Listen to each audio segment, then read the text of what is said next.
Salut, c'est Antoine de Surf Moustache. Attends, juste 2 secondes, laisse-moi 2 secondes.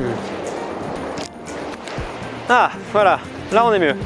Bon, bienvenue pour une nouvelle vidéo. Cette fois-ci, on va voir comment choisir sa combinaison de surf. Super important pour un surfeur. Mais avant toute chose, cher ami, n'oublie pas de t'abonner à la chaîne YouTube et de mettre un like parce que ça te permettra de savoir quand est-ce qu'une prochaine vidéo est publiée.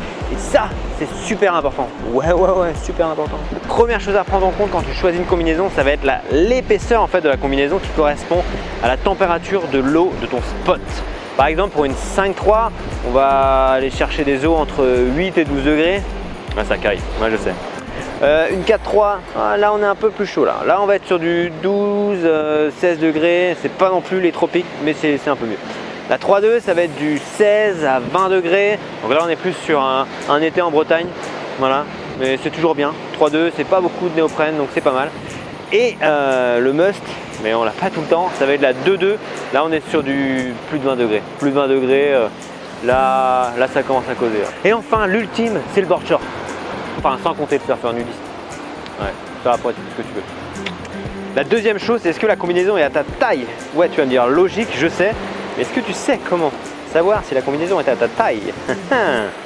Ok, peut-être que tu sais, mais toujours est-il que je vais donner quelques conseils. Déjà, voir si elle tombe juste au niveau des poignets. Tu vois, là, faut pas qu'elle fasse trop de plis derrière. Faut qu'elle tombe vraiment juste. Faut pas qu'elle tombe ici, faut pas qu'elle tombe ici, faut qu'elle tombe au niveau du poignet. Ensuite, lorsque tu plies le bras, c'est normal qu'il y ait des plis, mais il ne faut pas qu'il y en ait de trop. S'il y a trop de plis, ça veut dire que l'eau va circuler, la combinaison ne va pas être chaude parce que l'eau n'aura pas le temps de se réchauffer parce que ça va tout simplement être une autoroute dans ta combinaison. Et donc voilà, la combinaison doit vraiment être une seconde peau. Il faut que ça tombe également juste au niveau des pieds, tu vois, comme au poignet. Là, il faut que ce soit vraiment, faut que ça tombe vraiment juste. Et pareil, il ne faut pas qu'il y ait trop de plis au niveau des genoux. Ensuite, le col. Voilà, le col, faut que ça tombe bien aussi au niveau du col. Faut que ça serre, c'est normal que ça serre. Tu auras l'impression qu'on t'étrangle au début si c'est ta première fois avec une combinaison, mais c'est normal. Le néoprène se détend, le néoprène neuf est serré et du coup il va se faire à ton corps aussi. La troisième chose, ça va être la gamme de la combinaison. Quelle gamme de combinaison est-ce que tu veux entre l'entrée de gamme, le milieu de gamme et le haut de gamme? Ben, j'ai envie de dire ça dépend de ton utilité. L'entrée de gamme, il n'y a pas de secret, hein, c'est pas cher, c'est vraiment le basique du basique. Pour des personnes qui veulent une combinaison pour dépanner une fois dans l'année, c'est pas mal.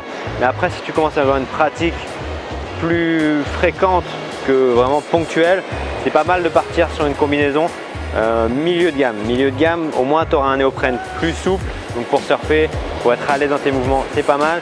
Tu vas avoir quand même des combinaisons avec des coutures mieux faites que sur de l'entrée de gamme. Tu auras déjà un produit un peu plus technique. Et là, le milieu de gamme, par exemple pour une 4.3, ça se situe dans les 200 €. Et ensuite, on va avoir le haut de gamme. Le haut de gamme, c'est vraiment pour les surfeurs qui veulent du confort et un produit technique, donc des personnes qui surfent vraiment régulièrement. On va avoir un néoprène par exemple plus souple. Ça va être des combinaisons avec des coutures par exemple cousues et collées, donc ce qui fait que la couture va vraiment être étanche là. Donc c'est vraiment toutes ces petites choses là qui vont faire qu'une combinaison est plus confortable, plus technique, plus souple et parfois aussi plus durable. Maintenant, si tu veux avoir des idées de marques de combinaison, et ben moi j'aime bien les petites marques françaises qui se développent en ce moment, notamment celle-ci, Wildsuit. C'est une marque qui essaie de faire des combinaisons éco-responsables comme Sen No Sen par exemple, une autre marque française qui nous vient de Lacanau. Donc ça, c'est des petites marques de combinaison qui essaient de garder une certaine proximité avec le client et c'est cette proximité qui permet de faire des produits de qualité. Après, tu as toujours les combinaisons Rip Curl, Billabong, Vissla. Le choix est large, le choix est varié, à toi de décider.